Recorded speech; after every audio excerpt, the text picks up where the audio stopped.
Awesome. Thank you for joining us, everyone, today on a mediocre Thursday in Cincinnati weather-wise. Um, we are going to be talking about what's new in 2025 R1 for Acumatica. My name is Chris Isbell with Martin and Associates, and we're going to have Tom Ferris with us as usual to run the demo. But before we get started, quick reminder that Acumatica has two releases every year, cleverly named R1 and R2. And 2025 R1 just came out about a month ago, and there's a lot of great new features that they are coming out with this release and getting ready for future releases. So pretty exciting. Before I turn it over to Tom, just a reminder, we are recording this presentation and it'll be sent out shortly, as well as some links to some other good information that we'll talk about today. If you have any questions while the session's going on, please use the Zoom Q&A or chat feature, and we'll monitor those. And at this point, I'm going to turn over to Tom. He's going to rock out the agenda and do a great job of this demo. So thanks for joining, and take it away, Tom. Thank you, Chris. Appreciate it. And welcome, everybody. It's going to be a busy 45 to 55 minutes here because Acumatica released a lot of stuff. We'll start general and move into more specifics. Quick visual preview. I will visit that URL. Don't worry about writing that down. That'll be part of our follow-up, but you'll also see me show how to navigate to what is our agenda driver, the release notes for 2025 R1. All right, outline, pretty straightforward. As far as module or edition, that we start with general things addressed by Acumatica, advancements, modern UI, etc. And then we get into features specific to distribution manufacturing, projects/construction. Many of the things we'll review are just as applicable to project accounting as they are to an actual construction business or trade business. Field services, e-commerce, and then a few tech things at the tail end. Okay. I will go through a few standard introduction slides just for the recording, but since most of our attendee crew today is a Martin Associates customer, we won't spend any time on these particulars because I really want to get to that. Okay, we'll come back to that. First up, per the demo, the agenda introduction, I want to remind us all about going to help.acumatica.com, and they keep this resource updated. By default, it's going to reveal objects, forms, help assistant associated with the current version, which is Acumatica 2025 R1, which we're looking at today. But if you are still on an older version, then you basically kind of hit this little button up here for archive product docs, and then the support and help content with your version is there. Okay. And then specifically typing in the word release notes will reveal this. So today's agenda, we have basically cherry picked some key functions that Acumatica has invested in across each of those kind of vertical or module areas. All right. So if you want to follow along, there it is. Okay. All right. So off we go. We begin with some general enhancements, namely the modern UI. And this will be a kind of quick example. This is going to continue to roll out. Oh, I did have one other quick caveat to remind this audience that, if you're a SaaS Acumatica customer, you get a free 90-day sandbox every time one of these major versions, R1, R2, comes out each year. So exploring these new features, conducting regression testing, that's all at your disposal if you're a SaaS customer. So reach out to your Martin Associates contact for details there. All right, we're going to go through a lot of content today, so the idea is to spark more questions than provide answers, um, just given how much we have to move through. All right, I am on a general sales order form, and I'm not really concerned about the details in here. It's more about how the form behaves under the optional modern UI. And as we start to um, see what that looks like and how it allows us to kind of easily manipulate the form in ways that are really kind of drag and drop. This is an optional feature right now in 2025 R1. It's under quote managed availability, in which customer, partner, Martin Associates, and Acumatica all have to agree that you're going to use this in ways that are going to work for you. And that managed availability is scheduled to go away this fall with the release of Acumatica 2025 R2, and the modern UI should start to become ubiquitous rather than kind of an option the way I'm showing. All right, so it looks a little different. Cool, that's fine. More interesting is the capabilities therein. And you can see the invitation to switch back to the classic UI. What I want to spend a minute on is showing like some of the reasons why this is so valuable.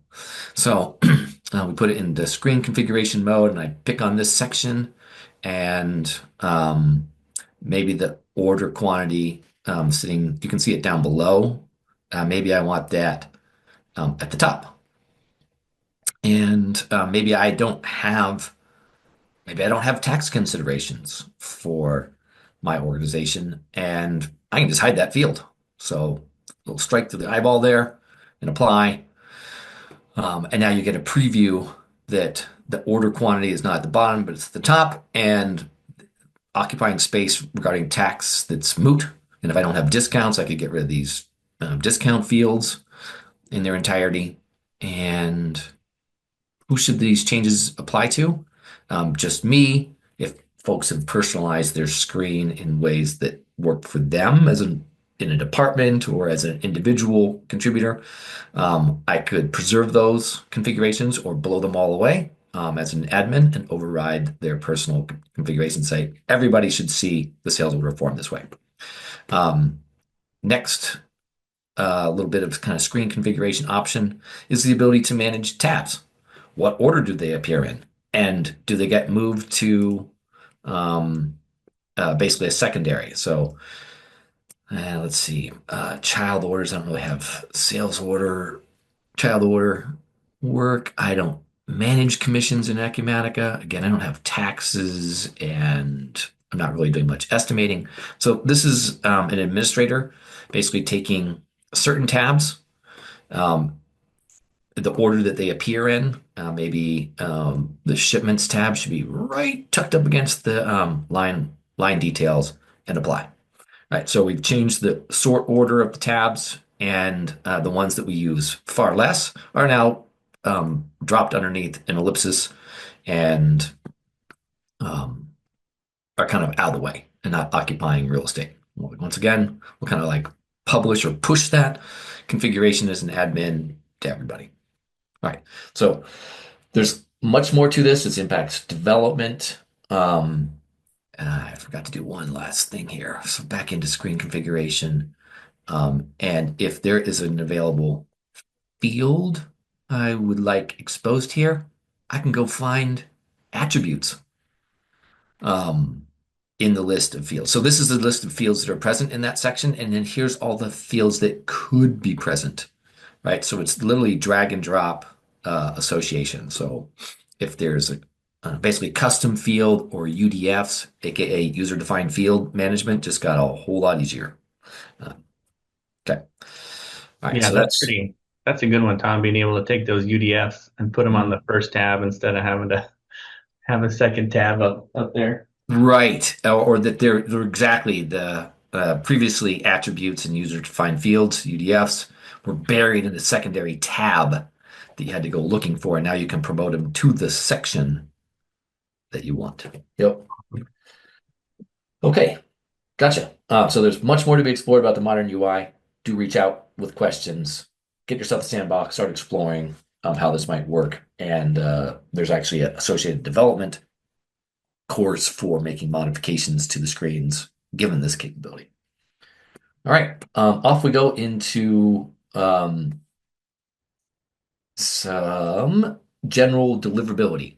So reports throughout Acumatica, whether it's a purchase order form, a shipment confirmation, or in this case, sales profitability by item class and item.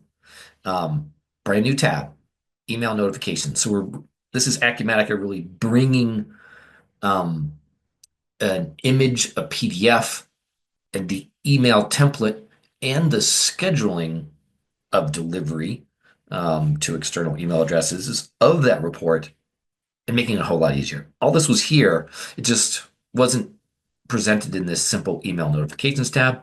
So a quick preview that I take a given report and I say, I want it emailed from this account to the following recipients, to the following CC recipients, splash a message into the inbox, go ahead and attach that particular report, run that report given the following parameters, or invoke a template.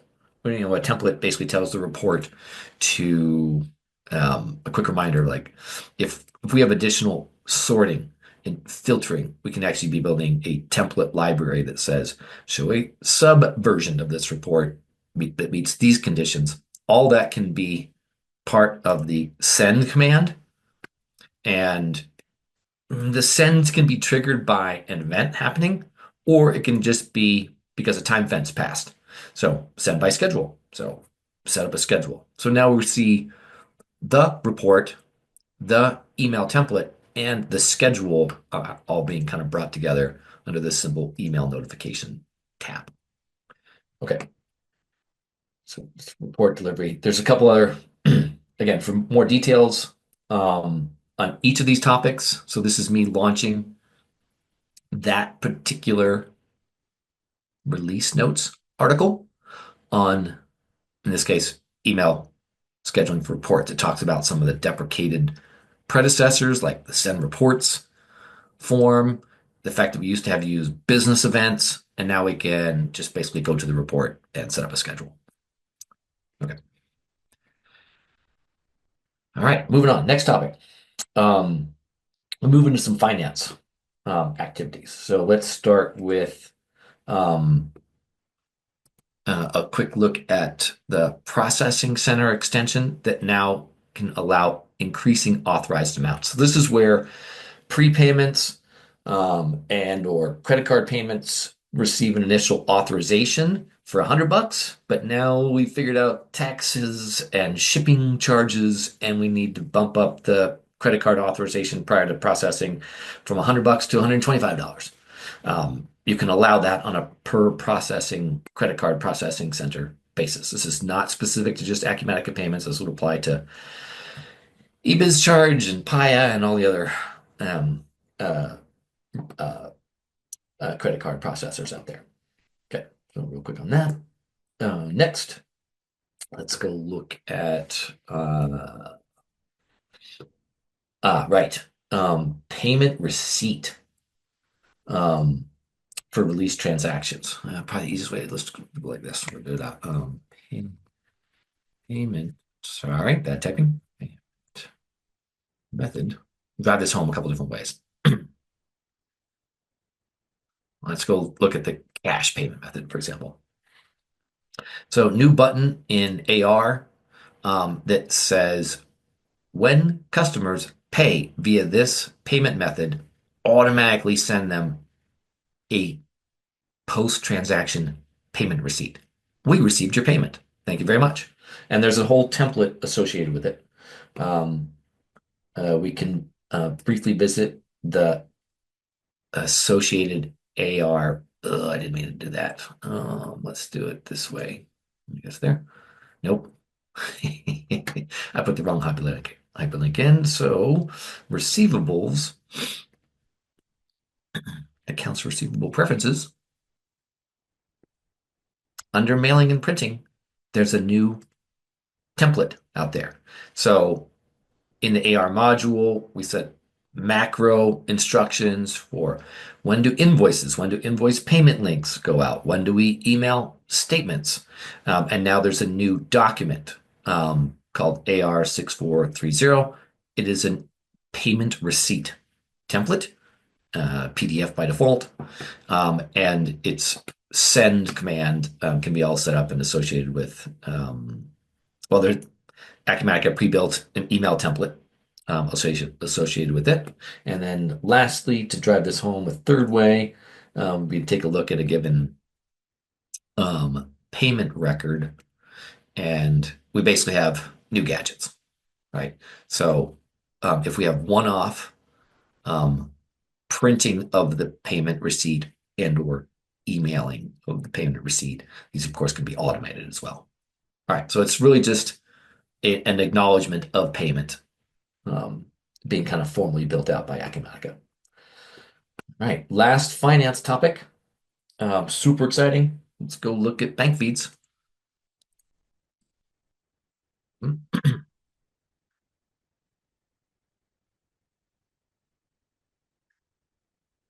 Yeah, and we want to pop into here to kind of drive this home.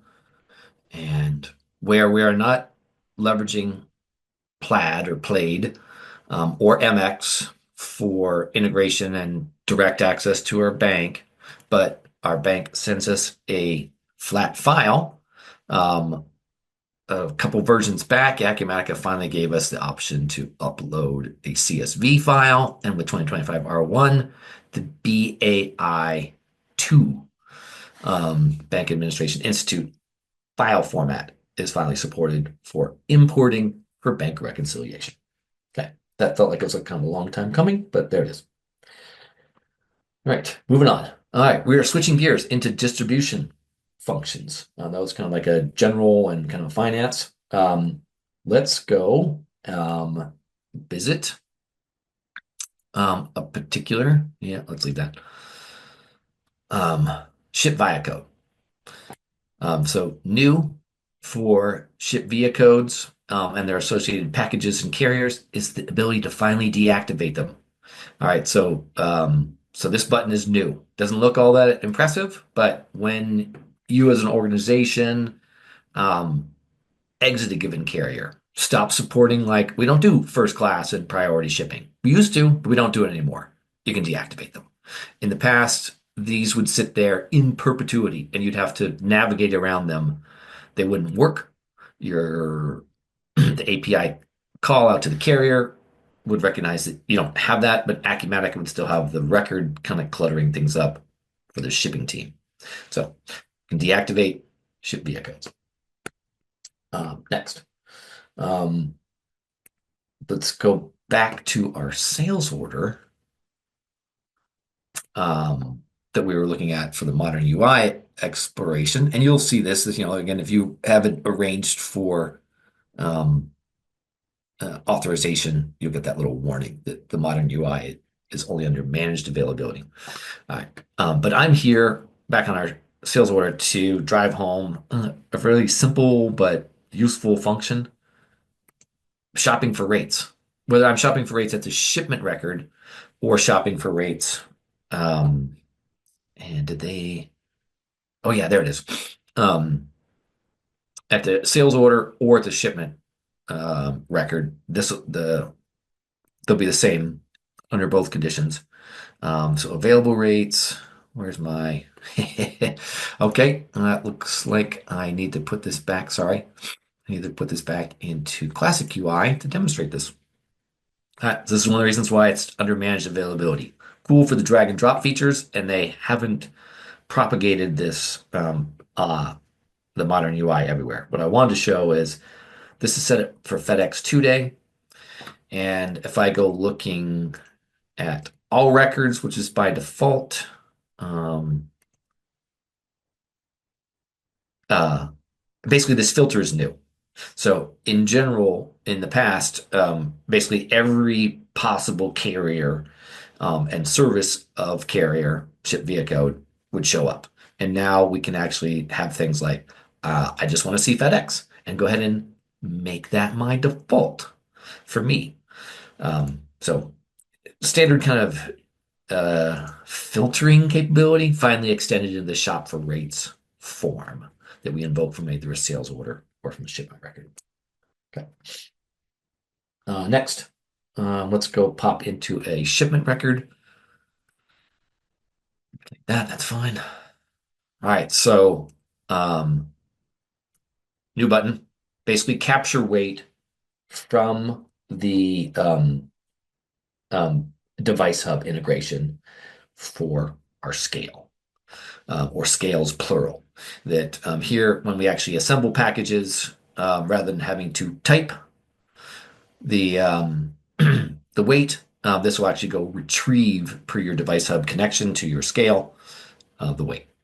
Okay. So, and this could be automated. We could set up a business event that does this automatically under certain conditions where certain boxes and IDs are done. But Acumatica finally made that connection to go retrieve through Device Hub the scale value. Okay. Next, under distribution, we got about 4 more subjects here before we move on to manufacturing.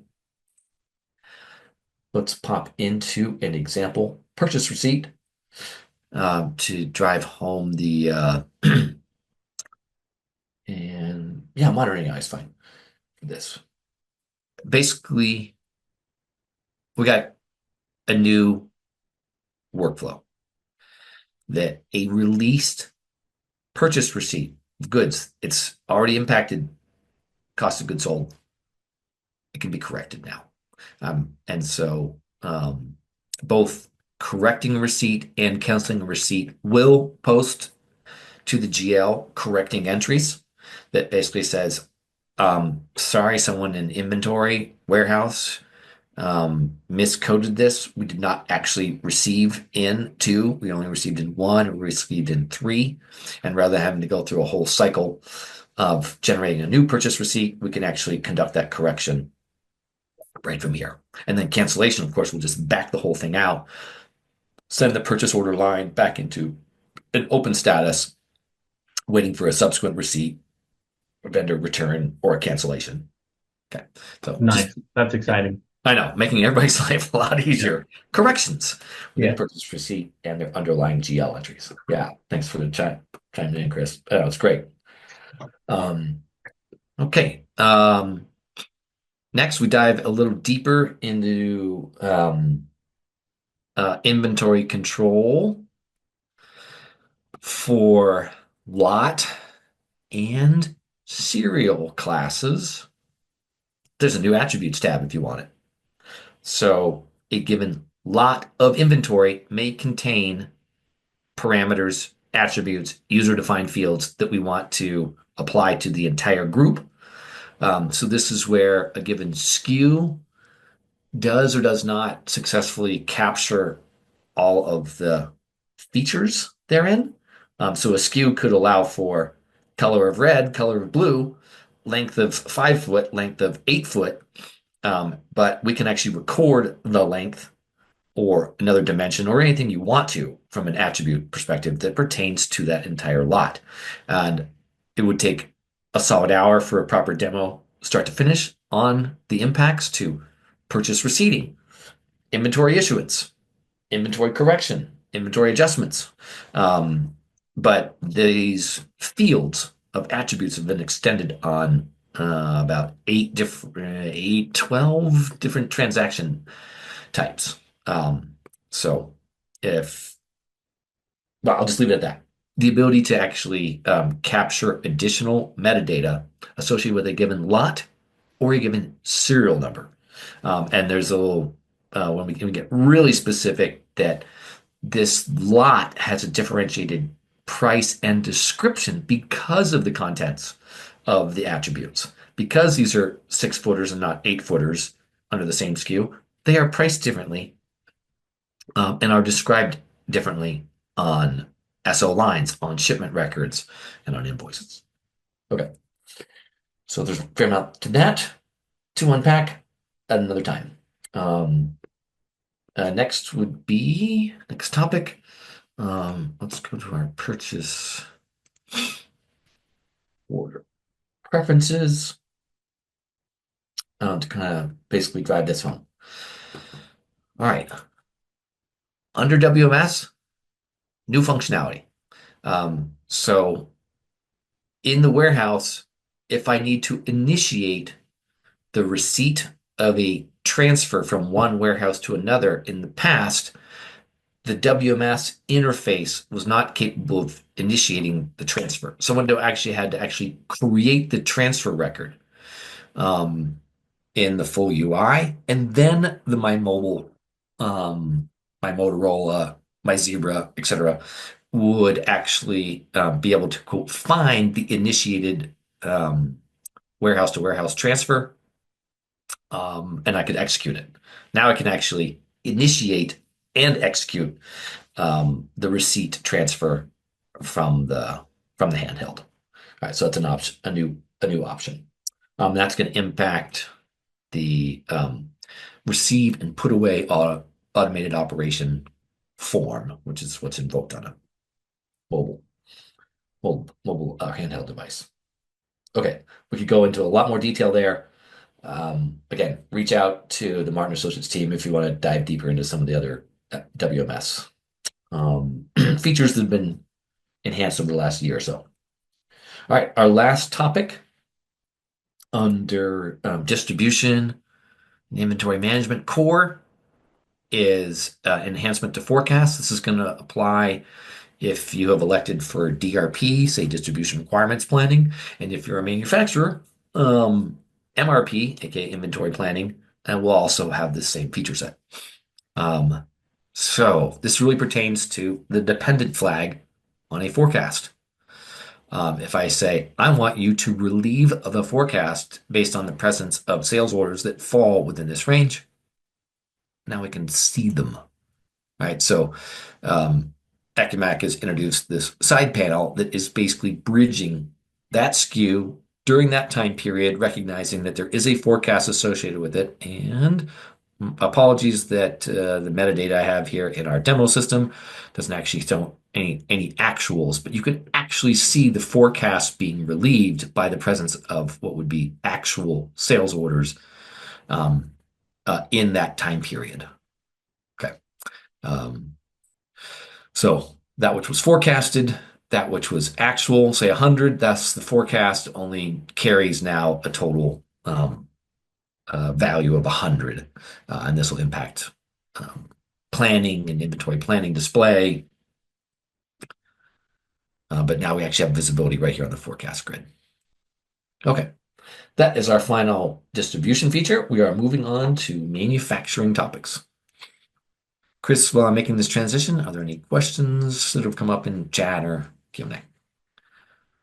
We are doing good so far, but quick reminder, yeah, if you have any questions, ask away. Happy to answer those, show more. And then remember, you can always reach out, like Tom said, for more specific demos, getting a sandbox, that kind of stuff. So Excellent. let's keep rolling. Cool. All right. So there's a lot to unpack here, all in one new field, due date.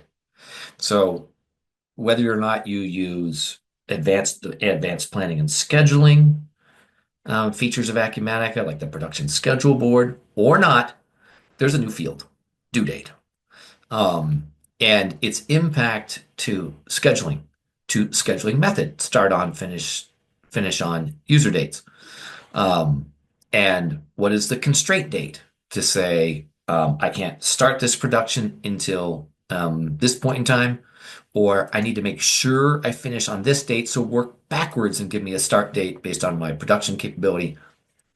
Regardless of all those, um, sales orders, production planning can now focus on an optional due date where we actually just state, and this allows the due date to be maintained despite production scheduling moving around.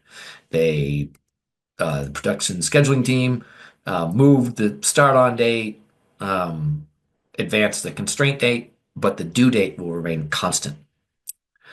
All right, so there's a lot to that, and the Martin Associates team will be receiving basically more opportunities to really drive home exactly how this impacts our customers over the next 6 months. It's just something to keep an eye out for. I've only just begun to explore its potential impacts for both folks with advanced planning and scheduling and those manufacturers without. All right, so due date, more to come.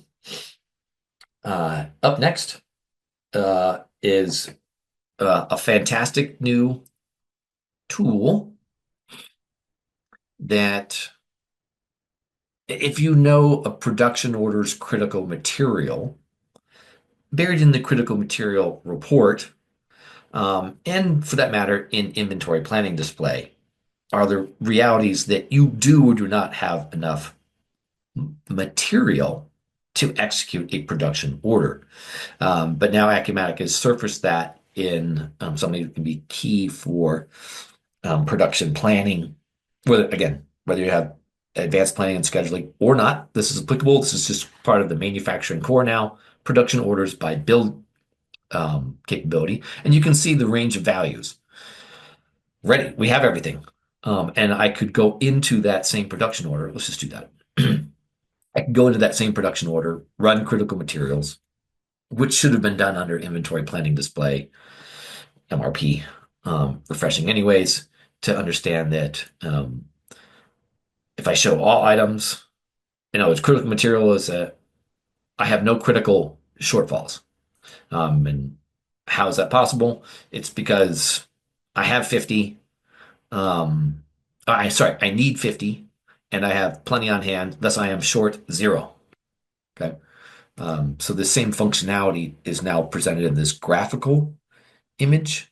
And for those who find like this kind of color palette really appealing, we're starting to get really fairly close to a capable to promise, a CTP, or available to promise, ATP, that we could expose on the sales order. If this production order is linked to a sales order line, I'm basically kind of building like a little pitch for one or two customers. We're already working on taking this form and the data that it generates and exposing it to the sales order. Imagine this little color coding was right there on the sales order line,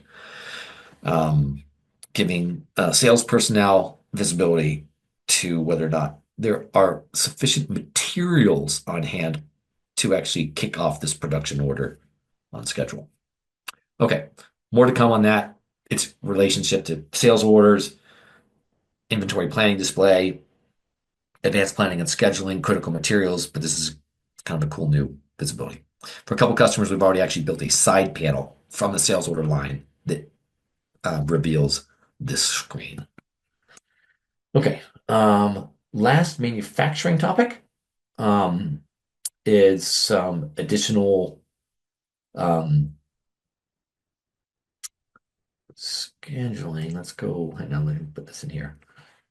Additional scheduling visibility. So on here, I want to go visit our new dashboard. Got a new work center plan utilization dashboard.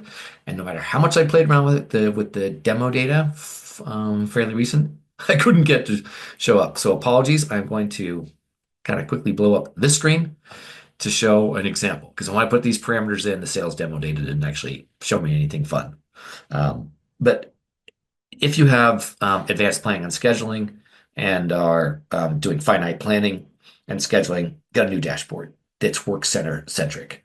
And this is kind of looking out in time about that work center's utilization. Okay. All right. That is my set of manufacturing topics. We are on to project accounting and construction topics. Here we go. All right.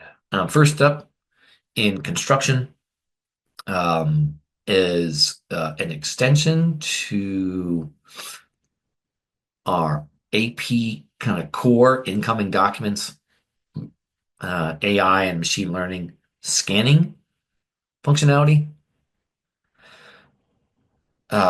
which now recognizes project, task, and even subcontract. So in project accounting and or construction additions.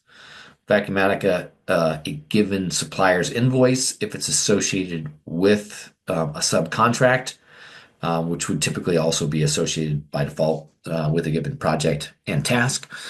And they present that data in their somewhere in their invoice that says this is associated with such and such a project, this is associated with such and such a subcontract, um, then that is capable of being recognized by the scan and then will be pre-populated right into the grid on the AP bill liability. Okay. So kind of a nice enhancement there. Um, there's some enhancements associated with AP documents themselves, bills where a bill spans multiple projects. They basically just kind of enhance the way that looks. I won't spend time on that one. Um, I am going to use the um,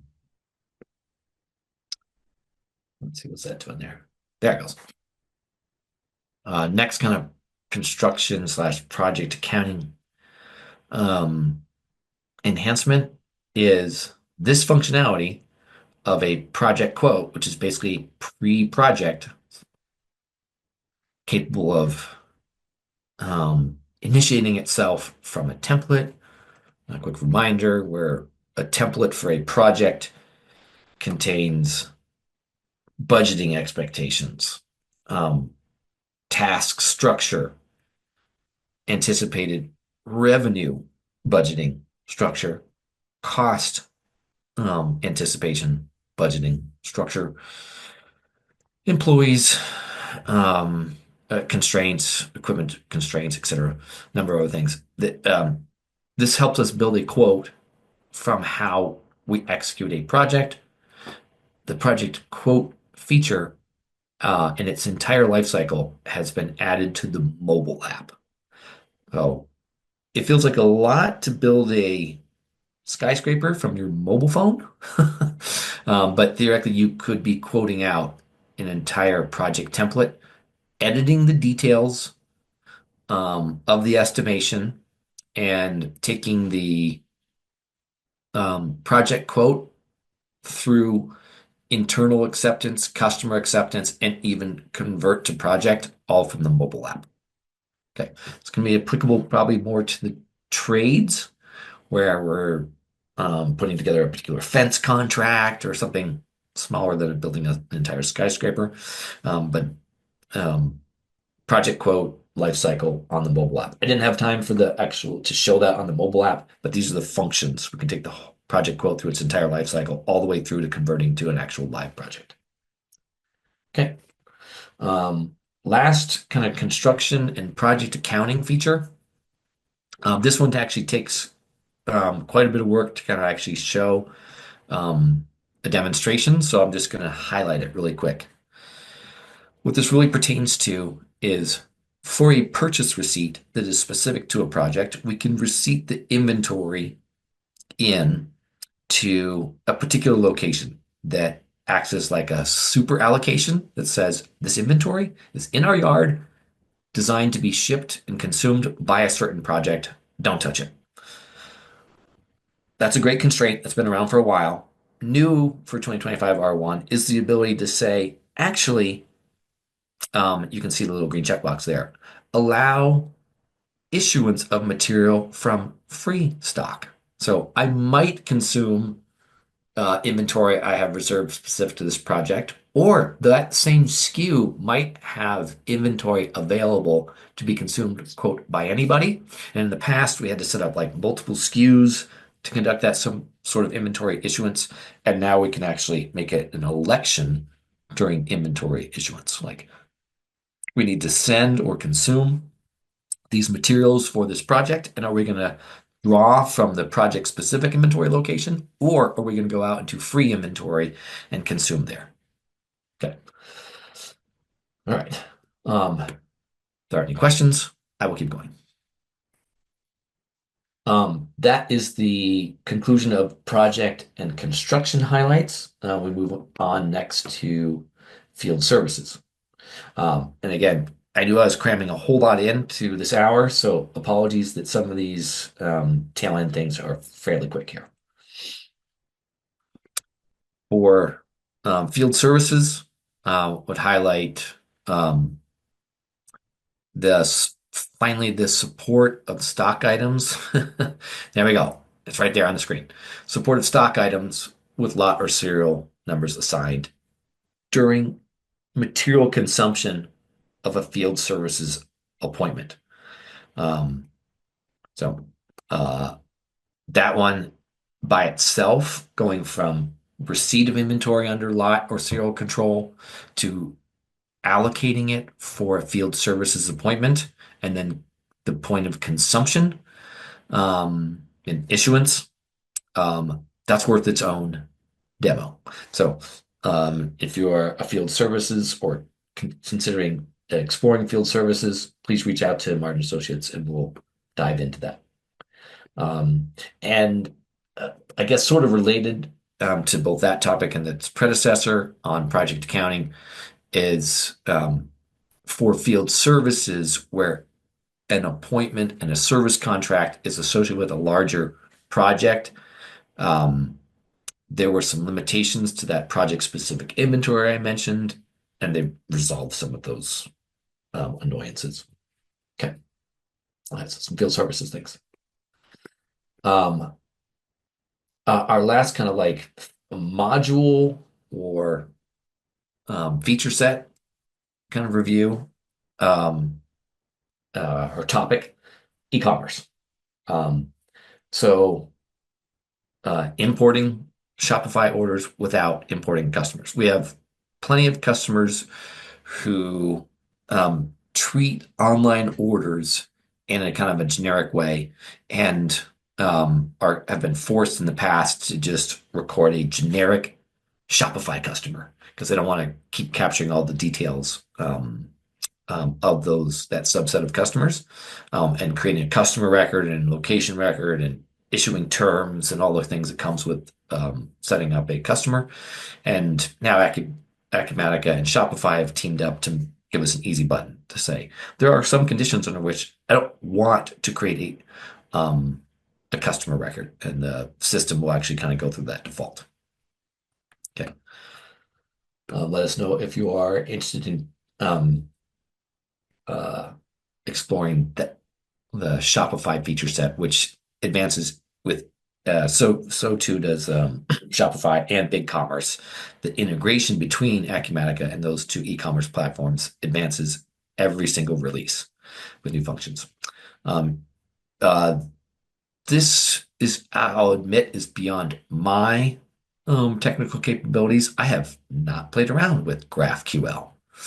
Um, but if anyone watching this is associated with making modifications um, to the API between Shopify and Acumatica, this might very well matter. Okay, so I just splashed that up on screen really quick.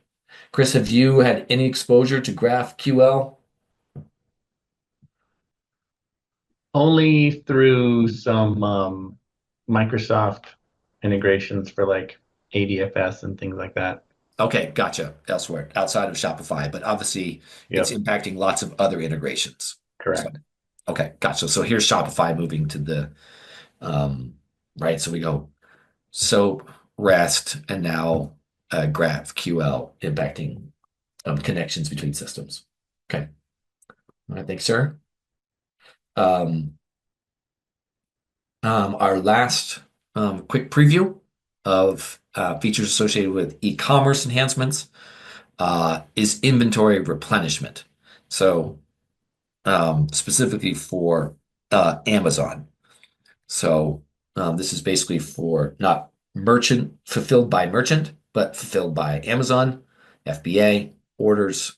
Um, the automate There's some automation that's been finally introduced for inventory replenishment. We've built this for a couple different customers of providing synchronization and incremental shipments to the Amazon centralized warehouse or multiple warehouses. This warrants kind of like a full-blown demo, in my opinion. So do reach out to us if you have filled FBA orders and are struggling with inventory replenishment and inventory replenishment automation. All right. Closing in on our last couple topics here. Thanks for staying with me. Um, I will, I've got two kind of tech platform items to visit really quickly, and then a little bit of AI and machine learning to round us out. All right. So general platform enhancements. Um, if you do have automation, API web services can bi-directional. The OData connection now allows for identifying deleted records. So deleted records in Acumatica is really a label or a flag. If we actually look at the SQL tables, it basically says deleted equals true. The UI in general honors that and doesn't allow you to see those records, but they're there. Um, and OData has been enhanced to allow basically identifying those records. Okay, for system-to-system synchronization. Okay, um, the the generic inquiry feature also allows for the same. So, um, if you're curious about where a given deleted record went and how to query for it in both either generic inquiry or OData, reach out to us and we'll get you in touch with the right technical resource here at Martin Associates. Okay, last kind of technical extension highlight um, is again, I didn't have time for the a mobile UI demo, but there are a number of places to invoke a process. This seems kind of like an outlier. I'm not sure how much sysadmins would be rebuilding the entity index via the mobile Yeah, I don't know interface. about that one. But there are a few, there's probably some more material examples about why this might matter. Um, it's the good news is what Acumatica has done is expose the fact that you have initiated through the mobile app something that's going to take a while. And there are lots of forms in the Acumatica full UI that tell you, hey, this is going to take me a while. I'm this far along, it's going to be this much longer. And now they've done the same for the mobile app. This one just cracked me up. I had to show this on screen, like rebuild entity index. Wow, I just don't see DBAs doing that. But um, maybe I'm missing something that would be a good story. All right. Um, I'm going to finish off with just a couple minutes of the one of the kind of core machine learning functionalities supported by Acumatica. It's been around. Um, in fact, let's do a quick preview here. So it is possible that in your current version for our attendees today, that if you are a sysadmin and you go into enable disable features, you scroll all the way to the bottom, you will see a list of experimental features, and this changes from version to version. And GL anomaly detection has been around, and so too has detection of numeric anomalies. I think that came out in 2024 R2. It's been enhanced in 2025 R1. And you can see a couple other things in here. Oh, right. That's where, if you are interested in the lot serial attributes and exploring and say a sandbox, that is something you need to engage intentionally. It's sitting down here in experimental features. At some point in time, Acumatica will move that up into, inventory. So that inventory, lot and serial tracking, I'll expect there to be a sub node underneath it for extending attributes if applicable. All right, but I'm drawing our attention to really the GL anomaly detection and detection of numeric anomalies in generic inquiry. Each of these is going to come with basically a starter kit for reaching out to the machine learning resources that Acumatica taps to kind of run these things. And there's a certain amount of volume of data that can be sent to AI by default with the license, and then additional volume can be purchased. So it's kind of a lot like some of the other constraints for like how many API calls concurrently does your license permit, and do you need to purchase more of those? All right, let's start with not just any anomaly detection, but general ledger anomaly detection. It does come with a dashboard, GL anomalies, where it's basically looking for journal entries that seem odd. And the good news is what is odd is now actually being determined not by us having to come up with the parameters, but machine learning just crunching through tons and tons of data really quickly.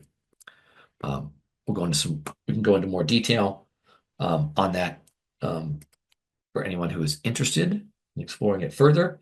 I do have a little bit more tangible example in our demo data where instead of just journal entry detection, I went into the table behind sales orders or AR invoices and said, just go looking for um, either margin or expected value differences. So if you play around in inquiries, AR tran, in other words, accounts receivable transactions, is the table that I asked it to look, and I didn't give it any parameters. I just said go looking for stuff associated with this field, the amount, um, and find outliers. And you can see what, in this case, what it's doing here is it's saying I found a significant anomaly, and it's just because we just